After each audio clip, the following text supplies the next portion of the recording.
Hi, magandang hapon. Nandito ko ngayon sa gilid ng bahay. Tingnan niyo po ito. Yung tawag dyan. Ano nga to? Peppermint. Tingnan niyo ito Kukuha lang ako ng peppermint. Pakita mo nga itong peppermint. Ito naman photographer ko Ayan, peppermint. Ang gagawin ko dyan ay pipitas lang ng kaunti at mamayang gabi gagawin konti. Ito maganda to. Ito yung pinaka-main na puno. Akala ko namatay na to kasi nung malamig walang tubo. As in wala talaga. Pero nagulat ako hanggang doon na nako. Bubunutin ko yun kasi tatamnan ko yan dyan ng mga gulay. Ito pala ang kukunin ko ngayon kasi para gawing tsaa mamayang gabi. Ilang piraso pa ba? Ito.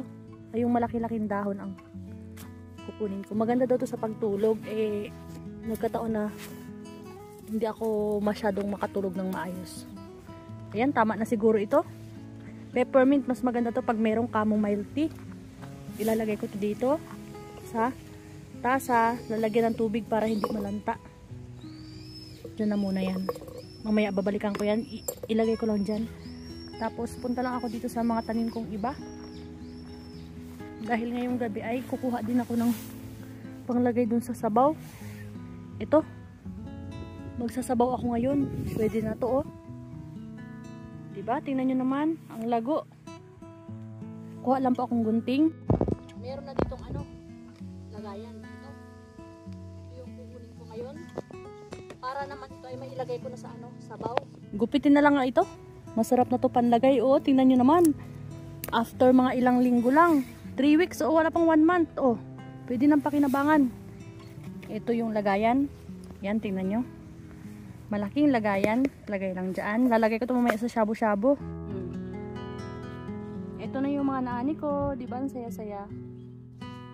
At dahil nandito ako sa labas, hindi ko pwedeng hindi tingnan ito. Ito yung yung mga raspberry. May bulaklak Padami na yung bulaklak Ang cute naman itong raspberry na to. Ang liit-liit pero ang daming bunga.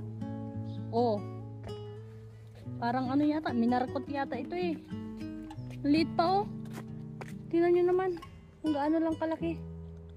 Pero nandito yung iba sa ilalim. Dito. Yan na.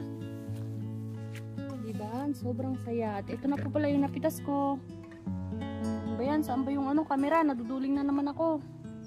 Yan na. Thank you for watching.